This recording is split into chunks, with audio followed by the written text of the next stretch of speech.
This is Kyle McCord, and you're listening to Austin, Felix, and Matt on the Devy Debate. Welcome to the Devy Debate. All right, boys, are we ready to debate? Austin, you tweeted something, girl. You tweeted your running back rankings. Explain yourself. Boy, that escalated quickly. I mean, that really got out of hand fast. You jumped up enough. That's Austin Nace. Who is going to be that guy? And for me, Bijan Robinson is still going to be that guy. Back to the ground with Robinson, who spins and then tries to bounce it. A stiff arm, another one as he rides it, keeps his balance. They're going to say he stepped out, but I'm Felix Sharp. I know you didn't think that we would get through this episode without mentioning the name one Zach F. Wilson. Screener draw.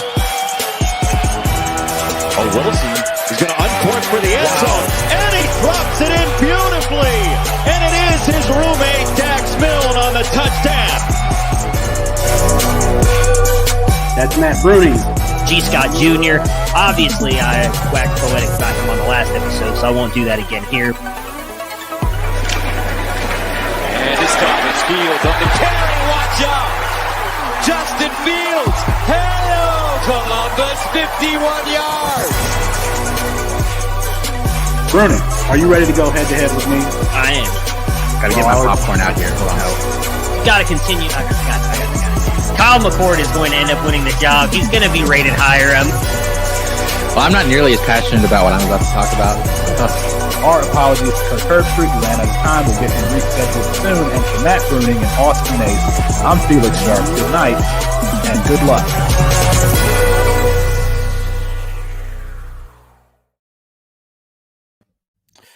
It's 9:30 Eastern Time, the only time zone that has racism completely under control. That means it's time for the Devy Debate, brought to you by CampusToCan.com. Matt Bruning is out. Austin Nace and Chris Moxley are back with me, and I'm Felix Sharp on a litigious version of tonight's show. We take an early look at the Pac-12. Do Lincoln Riley and Caleb Williams make the USC a playoff contender? And we consider who the breakouts are in the Pac-12. Already experiencing technical difficulties. But we start with Chris Moxley, a new segment here on the Devy Debate. And the segment is called Will Austin Weigh In? And in this edition of Will Austin Weigh In, we talk about the important societal issue and the lawsuit brought by Brian Flores against the NFL. Chris Moxley, what was your immediate reaction to the allegations, to the lawsuit, to what Flores is doing? My immediate reaction was the Rooney Rule is really easy to circumvent. Like the spirit of the rule and what actually plays out is really easy to get by. How are teams just not doing the bare minimum not to circumvent the most easily circumventable rule ever? Was my first thought. My second thought was obviously none of the allegations that he made have been surprising, and I don't think anyone was surprised, which probably speaks to how we view the NFL and how the NFL has moved forward. And he's basically, for those who aren't totally familiar with the suit, he's basically claimed he's named the Giants, the Broncos, and I believe unnamed team in the suit. He has the Dolphins for something else, but basically racist hiring practices for both the Broncos and the Giants. They didn't give him a fair shot. He presented Bill Belichick's text as evidence. I think this is a Bill bad look for the Belichick's NFL, text messages yes. which said, "Congratulations to Brian Flores." It was sent to Brian Flores before Yes. Brian Flores actually interviewed for the job. Brian Flores responds, "Coach, were you talking about me?" Bill Belichick responds and says, "Oops, my bad. I meant Brian Dable." Go ahead. Yeah, it was just that was just cringeworthy reading those texts. I felt just so uncomfortable for all the parties involved. But I don't think this is anything new that we didn't already know about the NFL, and that's kind of sucks. It's shameful the NFL that we even have to go through this. But I'm not surprised by what occurred here. And if his suit has merit, I think the NFL is probably in a big probably has a big PR problem coming forward. And I think that you're going to see a lot of coaches. I think you're going to see a lot of people join this lawsuit. It's going to be a class action suit. There's already people speaking out against it. I think it's a bigger problem the NFL wants to indicate, because they released a statement today saying we've already looked into it. It's not true after like 2 minutes. So like what? I think they're trying to swipe it under the rug. And, we have a big issue about hiring practices that we need to address. Well, I mean, what we're looking at here is a coach who had kind of had enough. Brian Flores, after he was fired from Miami, remember where he started with Miami, how bad that team was. The allegations of the lawsuit allege that Stephen Ross, who's an Michigan alumni, offered Brian Flores $100,000 per loss. That's the season where they wanted to secure. Well, at first it was Tua Tagovailoa. They ended up getting him, but think about what Tua Tagovailoa was going into that season. Joe Burrow ends up being the first quarterback taken in that class, but Stephen Ross was very keen on getting the first pick. He thought that each win would hurt their draft position. Offered Flores $100,000 per loss. They had back-to-back winning seasons, didn't make the playoffs this year. And then when Flores is fired, first of all, I don't think that people were expecting for him to be fired given where that team started, where he came from. But he was absolutely dragged in the media after he was fired. So it's not only did they fire a winning coach, but there were either leaks from his staff or from the ownership group or what have you that where Flores, his character was questioned, how he treated his players and his coaching staff was questioned. Some things that might turn out to be true, but it has to be, I think he took the interview with the New York Giants. He took the interview with another team, and going into each of these interviews, knowing that he was just a placeholder candidate, a token candidate, so that the Rooney Rule could be met. I think that the Bill Belichick text messages was kind of just the straw that broke the camel's back. That was a former mentor of him, of his. That was someone who was supposed to have his back. Belichick, where he came from. He came from the Patriot way, and to get that, it must not have actually felt good.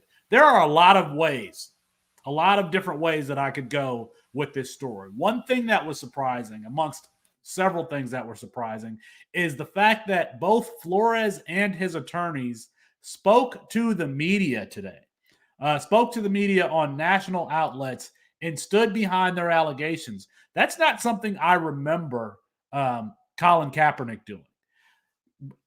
Brian Flores has essentially said, I'm going to be a martyr for this. I'm going to be the one that creates change, because there's no way that he is going to be hired in the NFL again. Definitely as a head coach. I doubt that he's going to be hired as an assistant coach with anyone. I mean, it feels like it would be career suicide to bring him onto your staff, because he is suing all 32 NFL teams. He is suing the owners that would employ him directly. There's no way that he's going to be working as a head coach again.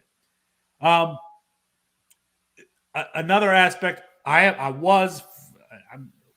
am currently a litigator. I was formerly a practicing frontline attorney, where I'd be in a federal courtroom, defending an action like this. And I do want to touch on some of the things that we can expect to happen next. One, this was filed as a class action.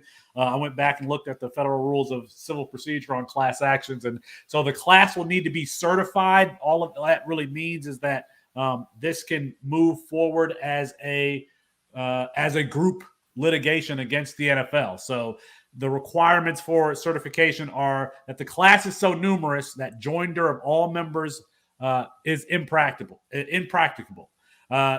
There are questions of law or fact common to the class. The claims or defenses of the representative parties are typical of the claims or defenses of the class, and the representative parties will fairly and adequately protect the interest of the class. So as long as the court finds, and there's going to be briefing on this, that those four requirements are met, then it will proceed as a class action. And I'm trying to think of who are some coaches who could potentially join this class. I really think that anybody who is in the NFL right now is out. But when I look at my old Detroit Lions teams, their coaching staffs, Jim Caldwell had a winning record with the Lions. I think the last coach to have a winning record with the Lions may have been Wayne Fontes. That might not be true. He may also not have had a winning record. Jim Caldwell, not in the NFL right now. After led the Lions to the playoffs in 50% of his seasons, not in the NFL. I think that he could potentially be a candidate to join the class. His defensive coordinator, Terrell Austin, was once considered a hot head coaching candidate given how the Lions defense performed during his tenure. Never actually got the head coaching opportunity. Eric Bieniemy, I mean, how he is not a head coach is just beyond me. He could join Chris Richard, the Dallas Cowboys defensive coordinator. We've heard these black head coaches' names, and they don't actually end up becoming head coaches. It's one of the reasons why I actually really applaud Bruce Arians and what he did coming back to the NFL. If you look at and see what his coaching staffs look like. Let's go back to the legal process. So assuming the class is certified, there's another step that will have to occur. The complaint will either have to be answered. That essentially means that the defendants file a document that says everything that they said in that document isn't true. That's essentially, and here are our affirmative defenses. That's essentially what an answer is. They could also file a motion to kick the case out entirely. That'd be a motion to dismiss. I kind of doubt that a motion to dismiss is filed in this case. I think it will be an answer. So if an answer is filed, and there's a time limit for that, usually it's like 20 days or so. After that, they will go through the discovery process. And if you're listening to our podcast, I'm assuming that you have heard other more prominent shows talk about the legal process today in reference to Brian Flores. Discovery, it means one thing that I would want as an attorney, I would want to depose Bill Belichick and ask him, how did he know that Brian Dable was already going to be hired as the head coach? That's a deposition. Before you take depositions, you get written discovery. You can serve requests for your production of documents. Give me all the documents that back up these claims. I want to see Bill Belichick's text messages. I want to see Stephen Ross's emails. I want to see the Dolphins' email server. You can send requests for admissions, like admit that these facts are true, and you have to admit them. And you can serve interrogatories. Interrogatories are just general questions that ask for information, and you have to respond to them. These are all under oath. And you're verifying that they are, in fact, true. And so, if we get past that motion to dismiss answer stage, we're going to go into a discovery stage where, potentially, I doubt it, but potentially you could see some depositions being taken, Bill Belichick, Stephen Ross, folks like that. So that's where we're going to go. That is where we're going to go. We've heard the statistics about the NFL's labor force being 70% black, and at the moment, I think we got 2 black head coaches is Byron Leftwich hired in Jacksonville already, and Mike Tomlin. We only have one. Quite frankly, so it's only Mike Tomlin. Byron Leftwich not hired yet. Not officially. If it's going to happen, okay. I don't know. Well. And it's funny that you've got Chad Kahn, the only the brown owner who's going to be hiring the black head coach. That's really what needs to change is the ownership dynamic. I don't think that it's surprising given that you have older white men who are owning these teams, hiring people that look like them.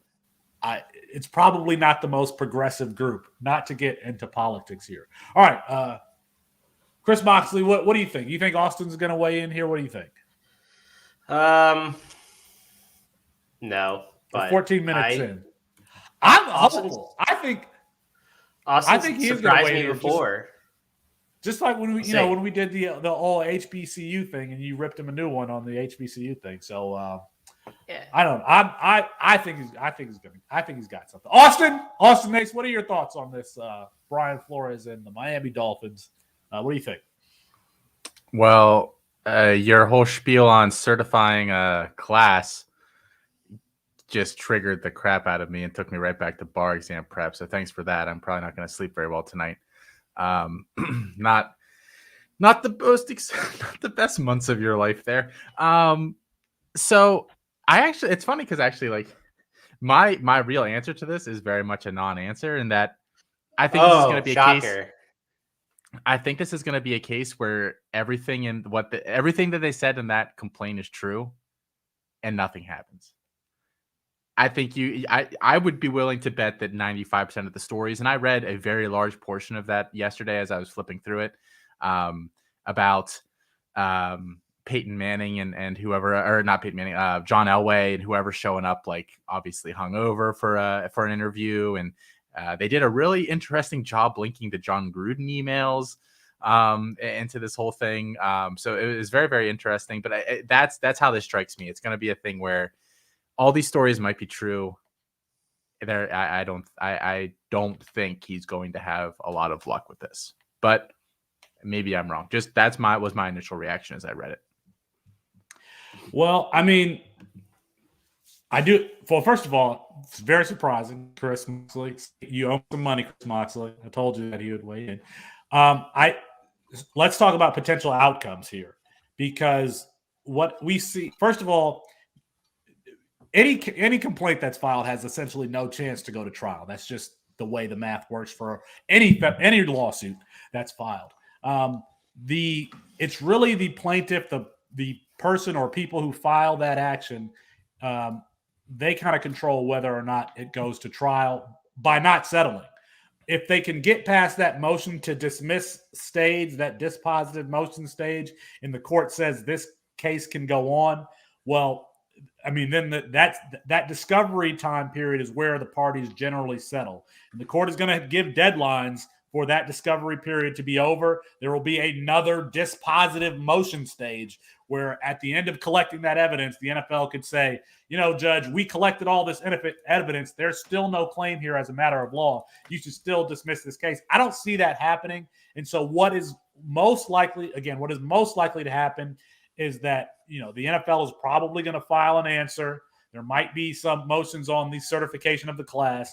And then 6 months from now, we're going to hear that the NFL has settled this. Because the fact of the matter is that the NFL has the money to buy their way out of these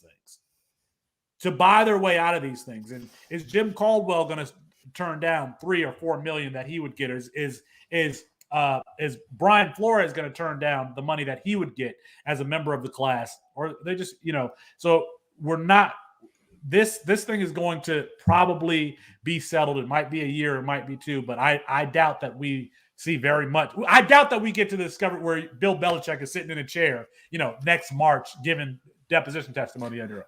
One quick thing I just wanted to that I feel like has not gotten enough attention. If the Dolphins paying him $100,000 to lose is true, Stephen Ross has to lose that team, right? Yeah. That has to happen. And that is obviously the case itself is a big story, but that part has just kind of been it's turned into a joke with Hugh Jackson. And I feel like that's an equally big deal about the integrity of are people actually trying to win these football games? I think it has 2 impacts. One is I don't think Stephen Ross can own the team moving forward. And I would not be surprised if the NFL moved to a lottery system if that came out. Because, right now it's entirely based on your standings. A lot of the other pro sports leagues have lotteries. So it would not surprise me, especially if the Hugh Jackson stuff is true, which I don't know if it is. It sounded like whatever. But if Flores can prove this, it's going to be a big problem. I think that's the one that he can legitimately prove yes or no. It sounds like they have witnesses to this. It's going to be a lot harder to prove the other portion of it because the Giants did bring in Leslie Frazier for an interview before they brought in Flores. So the Giants can say, hey, we brought in Leslie Frazier and he was our token black candidate actually. You were our legitimate candidate. He was just a token guy. I don't know what the Giants are going to do, but I feel like that's probably where it's going to go. I don't know. That was me and Felix, by the way, Luke. We were the 2 lawyers that defeated Tom Brady. So yeah, I've heard that actually. But I feel like I got a really good law lesson here from my cousin Felix. So this is a good one.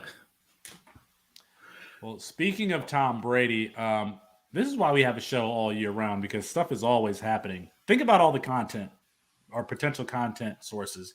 Tom Brady retires. Caleb Williams goes to USC. This happens, and it's National Signing Day. This being a Devy show, we need to hit on some of the surprises that happened today. National Signing Day being today. Now, I recognize that for some of these freshmen, our audience may not recognize those names yet, but if you're in Campus to Canton leagues, which you should be, you will become familiar with these names. Andrew Paul, the 3-star prospect. I've written on him. He's gotten a lot of hype in the last couple of months or so. At the end of July, the only offer that he had was Colorado. They offered him back in February. He would have gone to someplace like Houston Baptist or North Texas or Texas Southern. That's where he was headed. Had he not ran for 2,600 yards and been a 220-pound back who's hitting over 21 miles per hour his last season playing at the same school as Preston Stone. He commits to Georgia. Now, that's interesting because they've got Branson Robinson there, who's become a more familiar name in the Devy community. And that backfield is obviously usually there's a committee there.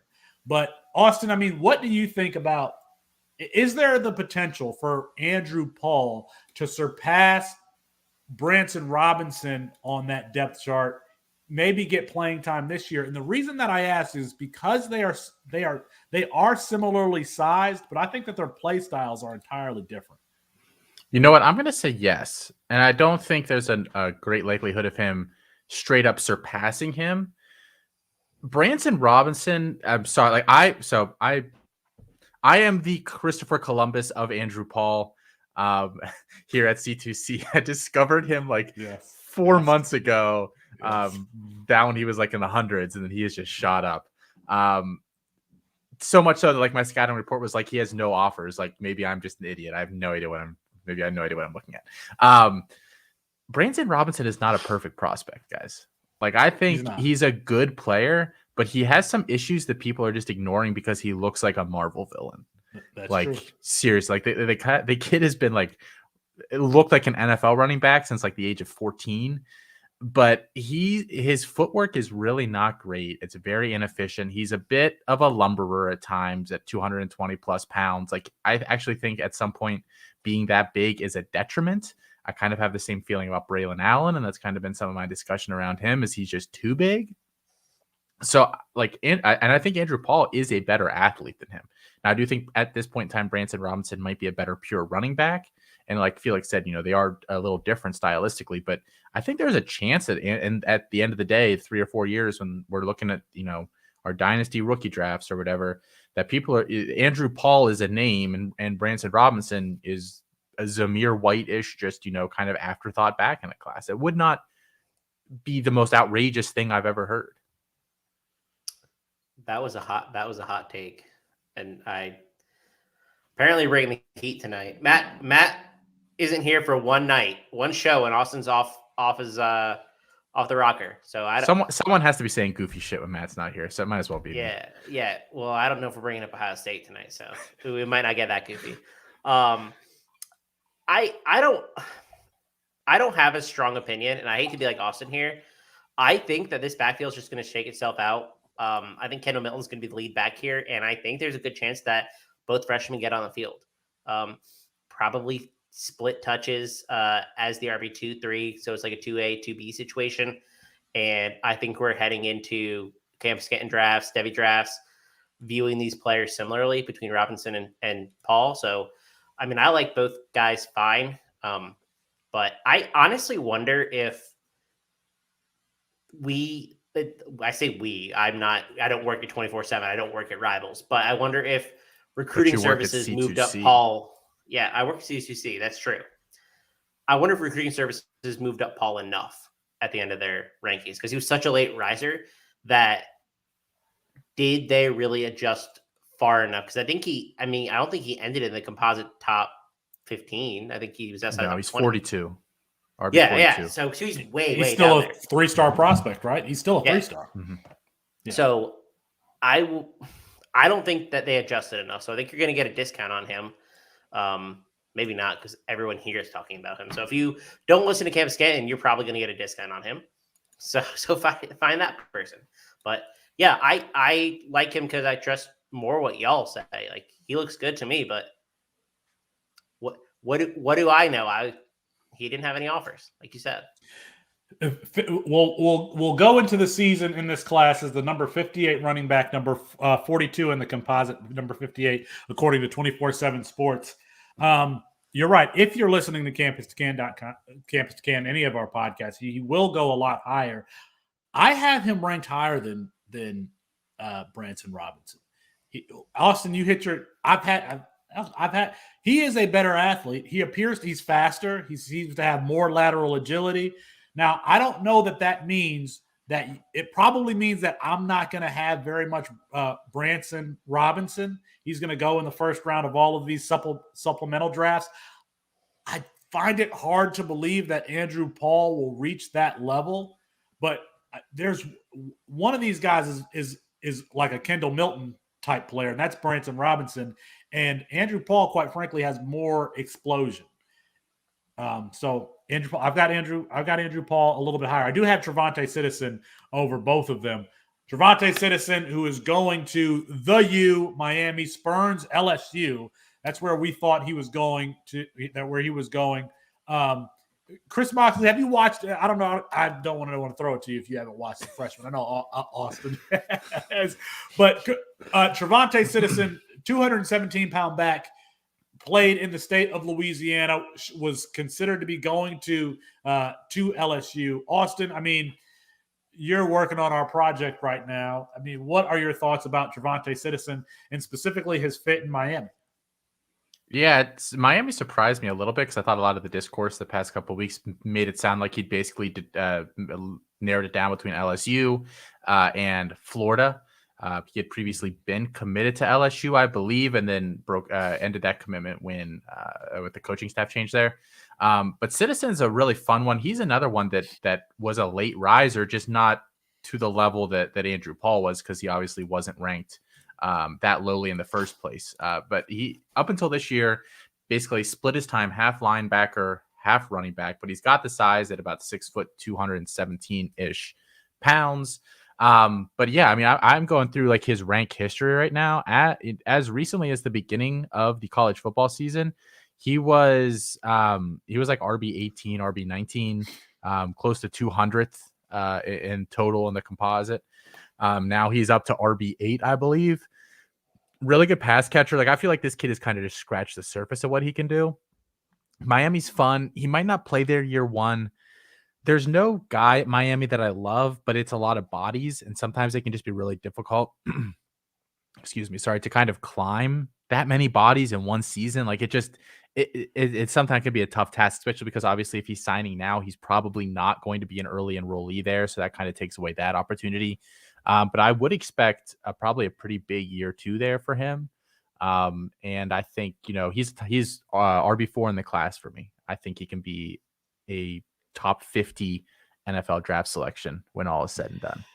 I can't remember exactly where I have him. I did move him up based on him going to Miami. I like what Tyler Van Dyke is doing there. They still don't have an offensive coordinator.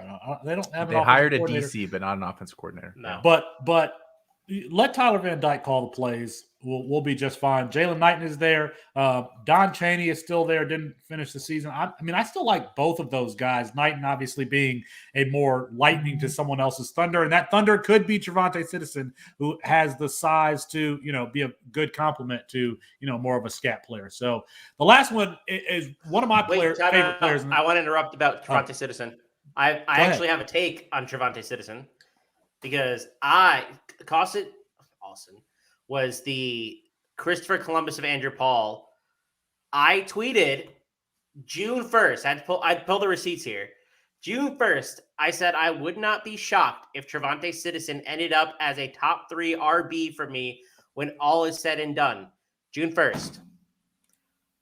I am not Christopher Columbus. I'm more like a secondary explorer that I can't even remember the name of. So there you go. But he's a guy that I've actually been really high on for a long time. I think he was definitely misranked. for a long time. I'm excited. All right, there you go. I just had to get my stake my claim quick. There we go. We got the two white guys battling over who's Christopher Columbus. No surprise there. All right. I want to talk about Jordan James, and I don't know that he's necessarily an exciting name, but he is a player whose style I have gravitated towards. He reminds me of Ramondre Stevenson. He reminds me of Maya Williams. Yes, Austin, I will agree with you, as you said on Campus Life. He is not as big as those two, at least not yet, listed at 205. But when you think about Williams and Stevenson, they kind of defenders just fall off them. They get good momentum. They have good lower halves. That's the kind of player that Jordan James is. He can also catch the ball, very natural catching the ball. If he can get around 215, which I think he could by the time the fall started, he's going to be ideal size. He is going, and I didn't say this, he is going to Oregon. He was committed to Georgia. Georgia adds Andrew Paul. Jordan James had been committed to Georgia for a long time. He's going to Oregon. When we think about what that depth chart looks like now, C.J. Verdell was injured at the end of the season. I can't believe he's going back. C.J. Verdell is going back. Byron Cardwell, and then no Travis Dye, who was their leading rusher last year. They're going to run more than two backs in that backfield, and Jordan James could definitely carve out a role. And so we're in Campus Kid. We want to get some of these guys who are going to be able to play early. Jadon Blue is not playing early. I mean, if Texas wants to win, if they think that they can be good and they're going to be starting Quinn Ewers, Jadon Blue is not going to play that much in year one. And so not that I have James ranked ahead of Blue, but we could see one of these players accrue value this season with playing time and one of them not. All right, that's National Signing Day. All right, and Austin, just to one up Chris, I just went on Twitter and I looked at my thing, and on February 2nd, 2022, I tweeted out Jordan James is the best back on Oregon, even if he doesn't start this year. So just to plant my flag there. February 2nd. You never like the players that I like. You like a player that I like. He's a top 12 back for me. It's a deep running back class. It's a very that sounds like an insult, but it's a very deep running back class. So top 12 back, that's a pretty good one for this year. Okay. All right, Austin. I'm always scared when I turn it over to you for housekeeping. I never know what's going to happen. You never know what you're going to get. I need to get some sort of props for this or something. But you got to work yourself up. Come on. I do. Is it good cop or bad cop day? Yeah, this week, honestly, guys, just kind of sucked for reviews. You guys didn't give us anything. Quite frankly, can I go disappointed dad? Is that a better vibe? Like, guys, I'm not mad. I'm just really disappointed in you. The fact that, we don't ask very much of you. We ask you to do one thing for us. It's to go on iTunes or Spotify. You don't have that excuse anymore. We said, go on there. Please just give us a 5-star review. You can say whatever you want in it. We really like when you don't talk about Felix in them. So if you continue to do that, that would be great. Apparently none of the reviews talk about Felix. So we'll keep that up. Beyond that, guys, I don't know if you have heard us talk about this before, but we are part of the team at Campus to Canton. So go ahead. If you haven't already, again, Disappointed Dad, why aren't you over there already, guys? $2.99 a month, $29.99 a year. We have a whole freaking podcast network over there. We got articles, we got rankings, we've got ADP. Jarek's built this cool tool. I can find out how much market share Miami is vacating at the wide receiver position in like 30 seconds. Like this is good stuff. It's going to help you no matter what format you play. I need to figure out how to use. I mean, I'll show you how after the show, Felix. But, yeah, we'll do computer time, you and me. So go ahead and check that out. And I think that's it. Do I have anything else on housekeeping to talk about? No, check out the YouTube page. Make sure you are subscribing to Campus to Canton, to Devy Debate, the Campus to Canton YouTube page, and the Campus to Canton podcast feed. We're going to get to the point where we're going to have content for you, multiple streams of content for you everywhere that you're at. So be locked in. That was I'm not going to hate on Austin. That was pretty good for that. All right. The substance of tonight's show, we're going to be talking about the Pac-12, and obviously we wanted to stick this in here so we could talk a little bit about Caleb Williams and Lincoln Riley going to USC. It seems natural given that Caleb Williams finally commits to USC. It seems like it was, we're in February here. Like, is he just now starting classes? Is he going to be able to even get the grades that he needs to be able to compete in the spring? Regardless, Chris Moxley, Caleb Williams, Lincoln Riley back together. What do you think about this pairing? What do you think about USC overall with the offensive guru Lincoln Riley at the helm? Yeah. Sometimes I just want to wait and see if someone will notice that there's no sound, if they're muted. But I got to do it one time every episode, so I got it out of the way about halfway through. It can't be bad for Caleb Williams, right? This was the best place he probably could have gone to team up with Lincoln Riley. So I talked about this a little bit this morning too, but the offensive line at USC is so bad. It's probably their weakest unit on the field. Last season they allowed 2.55 yards or time, seconds per throw. Caleb Williams had 3.51 at Oklahoma. So he's losing basically a full second of what he's used to in throwing, which I think is going to be a big issue and adjustment for him because he really relied on that to let plays develop last year. So I think it's actually going to be a pretty rocky start to begin the season unless they get some more linemen in the portal, which right now they have Bobby Haskins who transferred in from Virginia, and they're bringing back 6 players who started for them, but it's still not a good unit. Best case scenario, I think, for Caleb Williams, but for the first couple games, I'm tempering expectations. I don't think it's going to be as good as maybe people think it will be.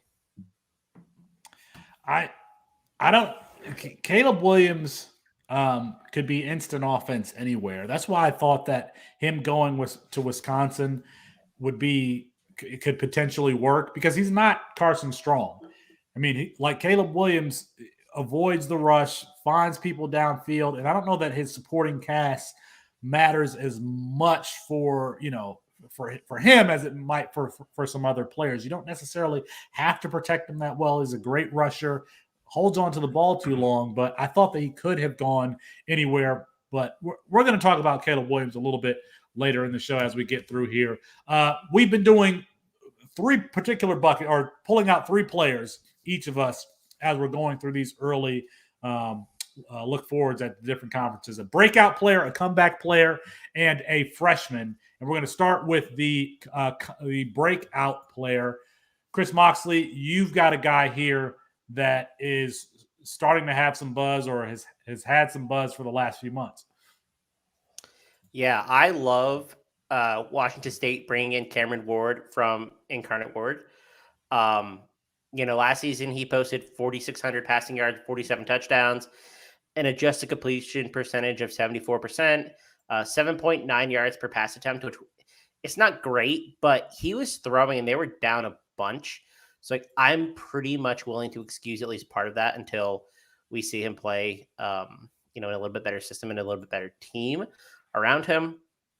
I really like the offense they're bringing in too. Eric Morris was the offensive coordinator with Ward at ICW. His offense is like a different type of air raid, basically. It's really an air raid RPO blend. It's really interesting offense. I think it works pretty well. He runs a lot more than traditional air raid teams do. But I think it's time for him to get another offensive coordinator job, because he was offensive coordinator at Texas Tech under Cliff Kingsbury. He's worked closely with Mike Leach. He comes from that system. I do think we're going to see success from Ward this year. And I like the pieces that they have there. I actually really like Deshaun Stripling, who I think could very well be the wide receiver 1 there. There's some exciting stuff happening. I like them keeping Jay Dickert on staff. I think Dickert's a good coach. And I think Eric Morris is the second time around as an offensive coordinator is going to be a successful one. So I'm really excited to see what Cameron Ward can do. People love him. The scouts are raving about him and his arm talent and just the ability to deliver on throws. He's not a super athlete, but he's passable. He's good enough. He's not somebody who's going to light you up rushing though. He's not Carson. I'm really excited. He's a better athlete than Carson Strong. That's exactly what I was going to say. So, Chris Moxley, you expect that offense to be, from Mike Leach being there, It's always been an air raid pass heavy system. Are you saying that that's what it's going to be moving forward? It won't be as extreme as Mike Leach. He runs like, I think that the rushes per game last season was higher than any of Mike Leach's years at Washington State. So he's going to run more. That his modified air raid RPO is a really interesting scheme that you're not really seeing adopted anywhere else. And I think it's going to succeed. And that's what I'm really excited to see, but it's going to be closer to the air raid than it was under Nick Rolovich, who was a problem at Washington State. I'll keep it simple. And my player is Jacob Cowan. Now, I thought I had some notes here. Oh, here we go. This is a breakout. Jacob Cowan. Jacob Cowan is probably already broken out. He's in his third year at UTEP. He was at UTEP. He transfers to Arizona this year. 3.7 yards receiving yards per team pass attempt. You want that number to be over 2.5 in your third year. He was at 3.7. Weighted dominator rating well above the regression line all 3 years. 21.7 high school max speed, according to David Nipple, Solving Football on Twitter. I think that he is very similar to Elijah Moore. Elijah Moore, a slot receiver who could also beat you deep. That's what I see with Jacob Cowan. He's going to have Jaden Delara throwing to him. That Arizona team is still building. I think that Jacob Cowan is going to be at the center of it. I would have liked to have seen him go to a more established program so he could get that 1 year and then make the jump to the NFL. Regardless, the offense should probably revolve around him, and he's got a good skill set. And it's not just to be a good college fantasy producer, but he should have a shot at the NFL. He should have a shot at the NFL after next season, should he come out. I mean, you're going to hope that he comes out. It'll be his fourth year. So Jacob Cowan, and I think that we all are fans of Jacob Cowan. I forgot to mention Chris Moxley, Cameron Ward. I think he's like 16 in my rankings.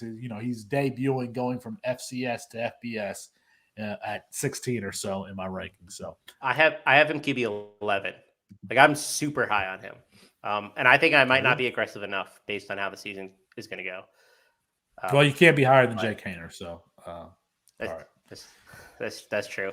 I love Jacob Cowan, though. I very much endorse this. Also, I don't know who's talking.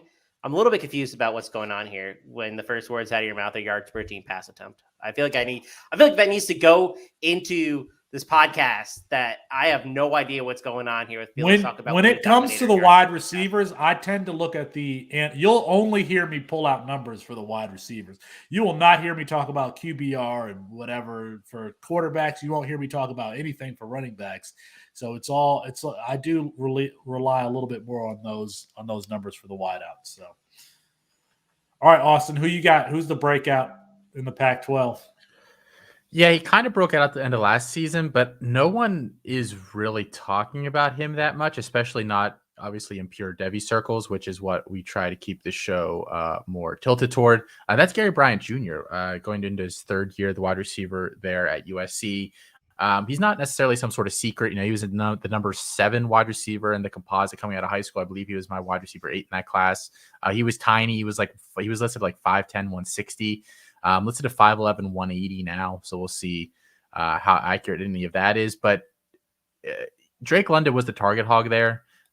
Just an absurd amount of targets if you go look at his game logs for last year. But he went down to that Arizona game. Gary Bryant Jr. leading up to that, 3, 4, 5 targets a game. Definitely a secondary target. London went down 12 targets, 13 targets, 11 targets to end the year. Turned those into 6 for 64, 9 for 161 and a touchdown, and then 5 for 56 and a touchdown. So I realize, new quarterback, new head coach, new system for him probably, but I think he's uber talented. I think he's, very quick. He's shifty, kind of fits that mold that the NFL is not scared to go after some of these smaller guys anymore. I think possibly just to push Felix's buttons, I think he's the most talented wide receiver there on the roster. And so I'm predicting a big year out of him I do like 1 or 2 CFF leagues a year. I'll probably be targeting him pretty hard in those. I'll probably be making a push in any leagues I don't already have him in for C2C. I have him in a lot, so that'll be tough. But he's just a guy that I'm really, really high on going into the year. I think he has a big year and potentially, early declare after that. So Lincoln Riley, in going to USC, he got Raleek Brown, who was previously committed to Oklahoma. He's going to USC. Adding wide receivers, C.J. Williams, Matter Day product out there in California. But then he gets the transfers. He gets Mario Williams, who all of us have ranked relatively highly. He also gets Brennan Rice, Jerry Rice's son, and Terrell Bynum from Washington. There's not that much space when you consider, that Lincoln Riley is bringing in these players that he recruited. He did not recruit Gary Bryant. I think that Gary Bryant could be a potential transfer candidate, and you know where he needs to go. I don't know where you have him in your rankings, Austin, but where would you put Gary Bryant if he transferred to Ole Miss? Oh, I was hoping you were asking for a landing spot, and I was going to say Pitt. He'd be their leading wide receiver next year. He would. But to be honest, I don't think Gary Bryant's the guy that gets screwed. I think it's Taj Washington. Taj Washington just completely loses out in this scenario. I forgot about Taj Washington. There you go. So did Riley. He shows up to practice. He's like, "Who the fuck are you?" Yes, it's poor Taj Washington who transferred in there from Memphis last offseason. He's the kind of guy that gets screwed in this kind of move, in my opinion, not a kid like Gary Bryant. Do Bynum and Rice play outside the majority of the time? Like where Rice does. Yeah. Okay, because Washington ran outside 94% of the time. He actually led the team in routes run last year. Mm-hmm. Obviously in the coaching staff, but I penciling him in as the wide receiver across the formation from Mario Williams with Bryant in the slot. So maybe we need to readjust that. Yeah, I think Washington's the one that is in trouble on this personally. That's my guess. All right, let's move on here to the comeback player, someone who will whose stock will rise, whose stock was low, and it might make a comeback here in 2022 in the Pac12. Chris Moxley, the names that you've got here, I've heard about these guys since last year, and they haven't done much. I don't expect. I don't know. I don't know why I should love these two, but Austin's always talking about them. Yeah, if you listen to our flagship pod, Campus Ken, you probably heard these names before. They're the names of the Washington Husky wide receivers, Rome Odunze and Jalen McMillan. So last season and the season before was offense coordinator John Donovan, who lives in like the 60s version of football, who I don't believe is a good offensive coordinator and not a modern offensive coordinator for sure. I thought Jimmy Lake made a huge mistake hiring him and holding on to him for another year. I think probably cost Lake his job. But now they have Kalen DeBoer in. And last season under, he's from Fresno State and he coached Jay Kaner and a really productive passing offense. Last season, 57% neutral game pass rate, 10th nationally. They're ranked 16th in EPA per pass attempt. In John Donovan's only full season, which was 2020, the neutral script pass rate was 42%, which was bottom 30. This is going to be a very different offense under Kalen DeBoer than it was under John Donovan, Jimmy Lake. And I think the two beneficiaries are going to be Rome Odunze and Jalen McMillan, who I think are both pretty good players. I personally prefer Odunze, and I'm not going to he was better than McMillan was last season. He's been better than McMillan the whole time they've been there. So I'm not going to I think maybe McMillan has more potential, whatever that means. Like who even knows? Odunze outperformed him on the field the whole time. But I think both guys are going to benefit from just the change in philosophy offensively. And they're going to be the wide receiver 1 and 2. And I think even if we get a pass rate that's close to 55, 57%, you're going to see beneficiaries no matter what. So I think both guys are probably underrated in general. But I'm excited to see the comeback of Washington's offense. The player that you're really talking about there, Chris Moxley, potentially breaking out, or being the comeback player, is one Michael Penix Jr., who Kalen DeBoer coached in 2019 at Indiana. Michael Penix Jr. offers some things that Jake Haener does not, and that is the ability to throw the ball downfield. He has a cannon for a left arm. He can make all the opposite hash throws. And what Kalen DeBoer can do is help Michael Penix Jr. be consistent, to get his completion percentage up. Was never the same. He's been that 2019 season, I think, was his best year. He's been injured, was injured last year. Can't say if he can stay healthy. Michael Penix Jr. could be the player that allows you to see these McMillan and Odunze put up the numbers that you think that they can put up. I don't think that you can tout one without the other, Austin Nason. I know that you are a Michael Penix Jr. hater, but I mean, he is a good college quarterback. And if it were not for the injuries, if it were not for his inconsistency with his feet, I know that's a lot of nuts, I think he could have developed into a first-round quarterback because he had the arm talent to do so. He was just, one, he was injured, and two, base mechanics were absolutely awful, and he never was able to improve because he was always injured in the spring and never able to compete in the practice session. So Michael Penix Jr. is the player that, if he's healthy, he is going to be the tide that rises all ships, including McMillan and Odunze. Counterpoint. Sam Heward is going to be the comeback player of the year. So Washington Huskies podcast. Take that. So I get everything you're saying about Michael Penix, but to me, this Penix situation feels very similar, and he's a better player than this person. So I'm not comping them directly, but this feels like Joe Milton to Tennessee last year, where we said the coach is bringing this guy in because he clearly has the preference, and maybe he did at the beginning of the year, but he realized very quickly that Joe Milton wasn't it. Josh Heupel did. Put in Hendon Hooker, who we spent all off season, again, shout out to the C2C pod, saying Hendon Hooker is a stud. Hendon Hooker is going to be amazing at Tennessee. Lo and behold, they gave the reins to Hendon Hooker. The offense saw rocket ship emoji upward. I think they can do the same thing this year in Washington. And I'm not actually necessarily a Penix hater, but the guy, like you said, he can't stay healthy. He's never played more than 6 games in a season. And he's been the starter there for the last 3 years. Like, that's not ideal. Obviously had that big year under DeBoer, completed about 69% of his passes, 10 touchdowns, 4 interceptions. So reuniting there, that's a good thing. But I just think at this point, he is what he is. That was kind of his ceiling. I think the injuries have taken their toll. And I think that, he'll come in there, he'll compete. I don't think he's a long-term starter there. Sam Heward, on the other hand, who was very poor in their final game of the season, but was a top quarterback in last year's class, one of the top-rated recruits Washington's ever brought in, has the bloodlines. If you recognize the last name, his dad, his uncle have all been around the NFL. I think in a hot, like he stylistically, he's not dissimilar from Jake Haener. And I think Haener is like the perfect DeBoer type quarterback. So I just think Heward takes that job week 3, week 4, if he doesn't have it going into the year.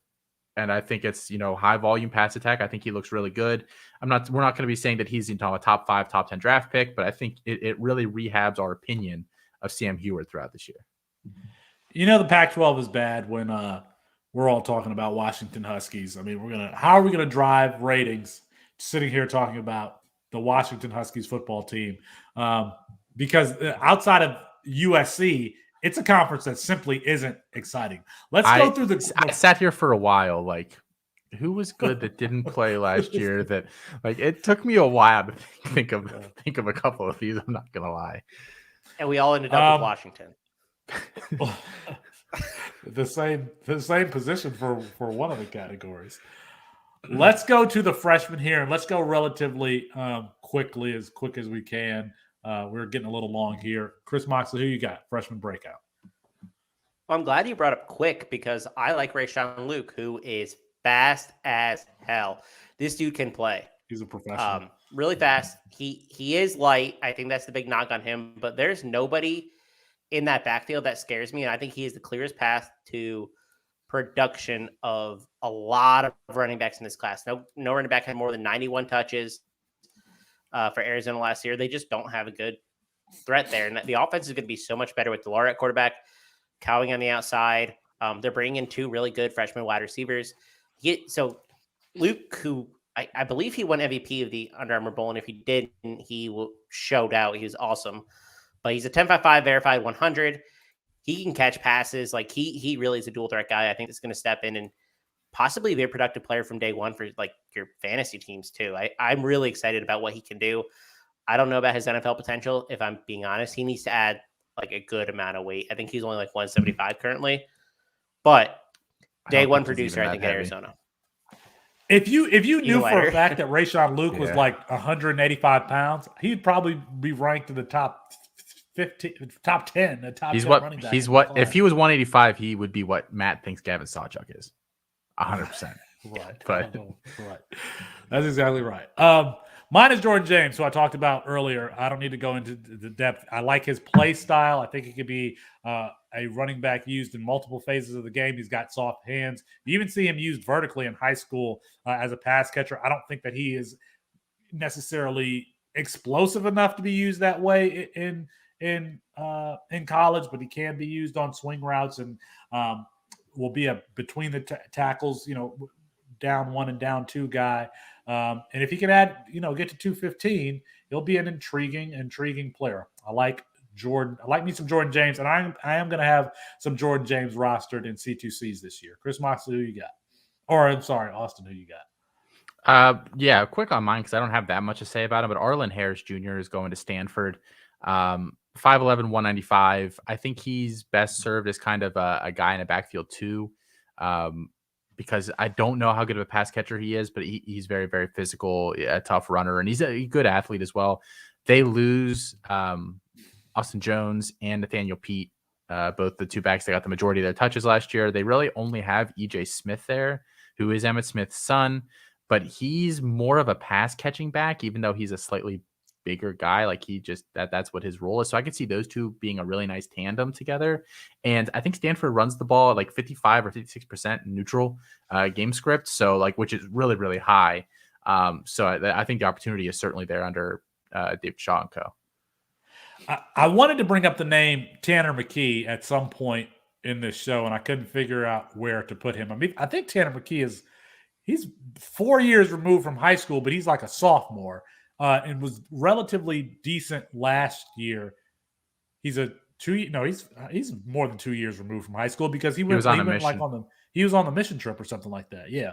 So because he didn't start right away. But anyway, Tanner McKee, if you are in a startup and you're in round 44 and you need a quarterback that could be a dart throw.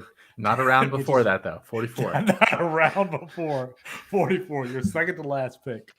That you need a QB, Tanner McKee. But, people need quarterbacks. So, all right, let's move to the Devy debates here. Chris Moxley, are you ready for the Devy debates? Lincoln Riley, Caleb Williams, that pairing, does it make USC a playoff contender in 2022? Not until they fix their offensive line. So, no. Or defensive line. Both are really bad. Both their lines are pretty terrible. So, no. I don't think it's going to be that difficult to go, 11-1 in the Pac12, quite frankly. So I think that it could make them a playoff contender. Austin, they're not better than Utah. Like Utah's I was going to say, without looking at their schedule, they'll lose to Utah if they play Utah next year. Yeah. And I don't know what they have out of conference. They always play Notre Dame. Notre Dame's a better team than they are. So I this is like a 30-second thing because I know they won't be a college football contender this year, but I think there's been a really interesting discussion bubbling up over the past couple of days about the ethical questions surrounding what Lincoln Riley has done this offseason with leaving Oklahoma and then basically taking anybody worth a damn on the roster with him.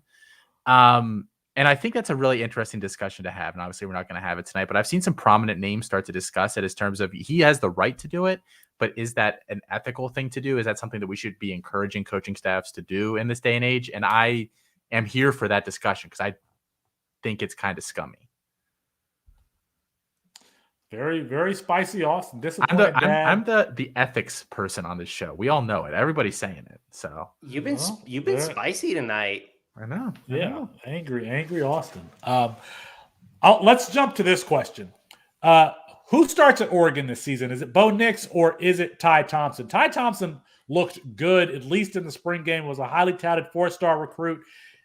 Did not get to play with Anthony Brown at the helm last year. And some think that, Oregon may have had a chance to beat Utah had Ty Thompson gotten some playing time last year. But bringing in Bo Nix, Who is this? Is this also is Bo Nix also Joe Milton, or is Bo Nix actually going to start here, Austin? I think Bo Nix actually starts. So first off, like I don't even like Bo Nix, but I do think he had quite the raw deal at Auburn, where they consistently had at least one major deficiency at a position group, if not multiple. This past year was the line and the receiving group.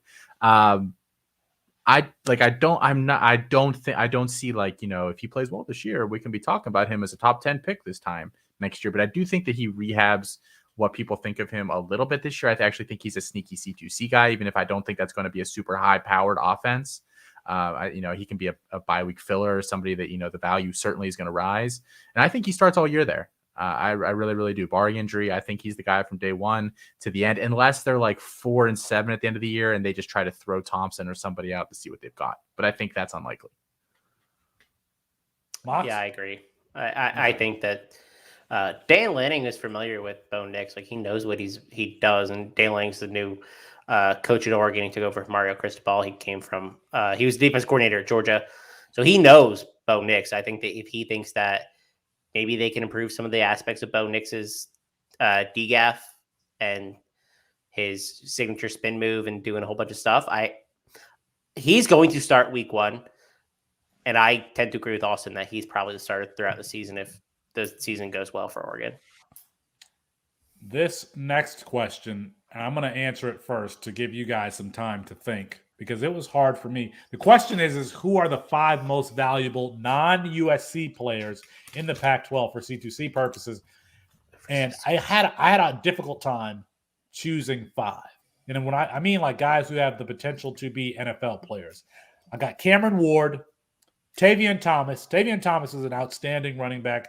I don't think that I think he spent 2 years in JUCO before transferring to Cincinnati and then Utah. Had an excellent season last year. One of these thicker backs who's going to be a first and second down guy, has the requisite size. He should be an NFL player. Troy Franklin is explosive. He went to the wrong school, but I still think that he has some value. He wasn't bad last year at Oregon. It's just that was a low volume passing offense. And then Jacob Cowling, who I talked about earlier, I could not come up with a 5th. I was trying to think of a tight end or somebody. Like, I could not come up. Is Brant Keithy still at Utah? So I could not come up with a 5th guy. Do you guys have 5 players? I mean, did I already identify everyone who's relevant in the Pac-12 that's not at USC? Okay. I'm a big Cameron Rising guy. That was I got my list. That was my first name down. I think Cameron Rising as well. I've been preaching Cameron Rising for 3 long years, and we finally got to see him. And what? Like, to be a what? To be a good college producer?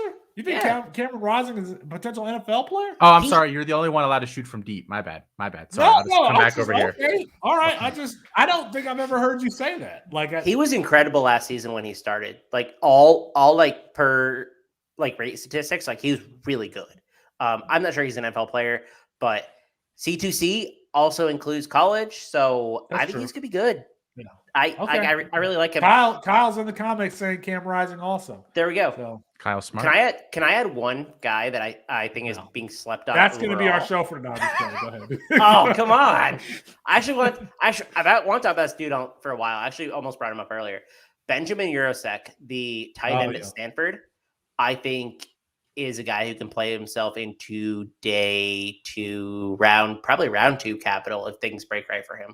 So I'm really excited for Urosek. I think he's one of my favorite. Like, he's not a sleeper, but like, he's a guy that's not really being discussed enough.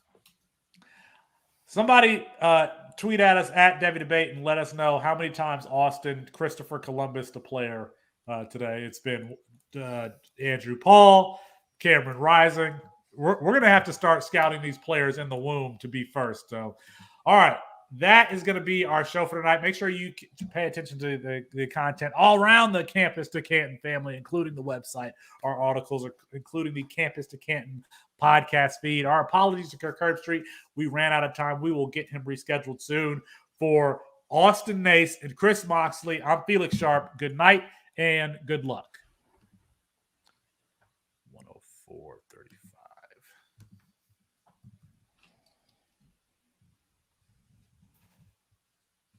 Look, we can do the show without Matt. Look how We good did we it. are. I just want to lay down if we're actually going to do this. This after show. I want to lay down in my I'm bed. sleepy. I am. You got to be sleepy too. Are you recharged, Austin? I did sleep really hard last night, and I didn't log on to work as early as I should have this morning because I was just like in bed dead. Gotcha. But It's been a long week. What time do you have to log into work? Well, is anybody at your firm watching? Because you don't have to answer that question then. I doubt that. But there's not like a set time. Like they really want us on by like 9. I actually had like a 4-hour like seminar thing this morning starting at 9 o'clock. So I like knew it was like something that I didn't have to be, like super there for. So I slept like an extra half hour. Everything around here has been canceled for the time being, given that there's an ice storm that's allegedly coming. So yeah, we have that too. It's supposed to rain and then turn into like freezing rain and then a bunch of snow. Weather or talk. Yeah. That'll be the title of the after show. It was 60 here today, and it's gonna be 70 here tomorrow. Just like I wonder what the weather's like in California. I'm sure it's nice. We found out in Winnipeg that tonight it's negative 30 degrees Celsius or something. That's awesome. So you could never pay me to live in Winnipeg. No. I've never mind. I don't want trash Canadian cities on here. There are friends, a big trade partner. They're part of NAFTA, so I don't want. Shout out to my NAFTA bros. Yeah. Shout out to our NAFTA bros. North American Free Trade Alliance. I don't want to trash Canada, but I've not heard the best things about Winnipeg. It's really fucking cold. So if I can sit in my house and it could be 60 outside, I'm not going to complain. And it's 70 tomorrow. It's going to rain a little bit in the morning, but I'll live. Oh shit, Corey's here. We got the Winnipeg talk going now. I don't want to be that cold. That sounds awful. The Winnipeg Jets are not good this year, but they're generally a good team. So, if you're They've been in around Winnipeg, for like 7 years. Yeah, but they've been good. They have good players. They're just having a down year. I'm just saying they're usually good. Like they've been around. I'm a for big like hockey 40 fan. years. Like, I'm a big hockey fan. Hockey is a sport that I know the second best about. I follow it very closely, even though my team's horrible. I've been to 2. I've lived in Pittsburgh for 5 years, and I've been to 2 championship parades. Wow, good for you. Yeah, first 2 years I was here. I have been in a championship parade, so top that. Did you just drunkenly crawl onto the bus or something? No. Felix doing the Marty McFly on the skateboarding on the back of a duck boat. No. In the early 2000s, my dad worked for the city of Detroit and was friends with Sheila Cockrell. Her son, Ken Cockrell, ended up becoming the mayor temporarily for the city of Detroit when Kwame Kilpatrick went to jail. Anyway, I rode in Sheila Cockrell's car in the parade when the Red Wings won the Stanley Cup. I got to hold the Stanley Cup. I got pictures with Steve Yzerman and Sergei Fedorov and I forgot who else was on that team, but was that the 90? Brett Hall, who wasn't on that team. 94 team? No. This is like 1999, 2000, somewhere around there. Because I know they got swept by New Jersey in 95, 4-0, even though Jersey was supposed to lose the series. Just I want to say we swept them. Well, it's always confusing because Detroit is actually in the Western Conference in hockey. I don't think that's not always anymore. been true, though. Yeah, they're not. So they're not in the West anymore, right, Austin? Mm-mm. Oh, they're not. Well, No. they used to be. They realigned. They added a handful Seattle of years ago. They added Seattle and they added Vegas. So I think Detroit moved east and they realigned a whole bunch of divisions. I don't even know anymore. My Devils have been horrible for like 8 years, so I'm just like desensitized to the whole thing. The new divisions are a joke. Yeah, I know. Devils Because play the they have one, sponsors, right? Isn't it like the Visa? The division that like are we the Star Pens, division? the Islanders, like it's a freaking brutal division. The Caps, like it's just been Devils ridiculous for the past 4 or 5 years. It's like the year that the Pirates won 100 games for the only time that it's ever going to happen in my entire life, and we finished third in the division that year, and we got our reward was we got to go to Chicago to play Jake Arrieta, and he just absolutely destroyed us through a 2-hitter. Like I don't even like baseball that much, but was that the Cubs championship year? I don't remember because we played. Or was it the year after? I think they won the year after that, maybe, but I could be wrong. Okay. We played in 3 straight of those playing games and lost all 3 of them. So I can't really empathize. I don't know what it's like to lose a playing game. As a fan of an Atlanta team that recently won a World Series. Does Atlanta have a hockey team? Thrashers back in the day. Now they're the Winnipeg Jets. It come full circle. When I lived in Atlanta, I used to go to Thrashers games all the time. So what's funny though, over the weekend I went to the Hurricanes game, and I haven't been to a Canes game in 2 years basically. They were playing New Jersey and they won, and it was awesome. They were wearing the throwback Hartford Whalers jerseys. But I seriously live 5 minutes from the arena, and I never ever go. I haven't been 2 years, and I could probably walk there if I wanted to. There's nothing better than playoff hockey. If the Red Wings are in it, there's nothing better. I will pay attention. I'll watch the entire playoffs if the Red Wings are in it. I will not watch a single game before then. They're going to make it this year. Are they? I think so. They have a good team. Pens are good. So what happened to? Do you all remember when the hockey puck had the streak on it? They took the streak off. Yeah. Did people not like that? No, that happened a long time ago, but no, people didn't like it. I liked it. I mean, it helped you see the puck on the. It's hard to see that puck. So I will say that is one of the few things. I've never understood how people say they have a hard time seeing the puck, but maybe that's just me. I agree. I've never had an issue with that. And I don't have very good eyesight either, and I've never had an issue with it. I guess I grew up watching that was my dad played hockey, that was his sport. So I from the time I was whatever, the Pens won the '92 Stanley Cup the day I was born. So my dad I've been hockey with him for forever. I've never had an issue with seeing the puck, but I don't know if it's because I've been watching it for forever or not. Yeah, me too. I probably watched. I was thinking about this the other day. I think I probably watched 3,000 NHL games in my life. I watched last night. I watched the Devils get curb stomped by the Maple Leafs, and I watched them the night before. I love hockey. I like a lot of teams. I'm not a great I like the Panthers for the NFL. I don't love them. If they lose, it doesn't affect me really. And I love the Gamecocks obviously as an alum, but when the Devils lose, or the Braves lose that, those are my 2 big teams that I'm All right, can I be honest here? What? If there's anybody still watching this, I would like their votes on whether or not we should release this after show, this episode.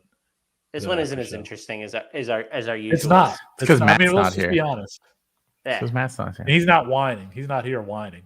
Yeah. About being tired and how he has to wake up at 1:00 in the morning or whatever. Or he has to wake up at midnight or whatever it is. We're actually having normal conversations instead of going off on rabbit hole tangents. I feel like I put some stuff in my phone to talk about on the after. Moxley, you had something that you said you wanted to talk about on the after show. Was it for the after show? I want to do. What was it? That text. I don't remember. You said we didn't talk about it.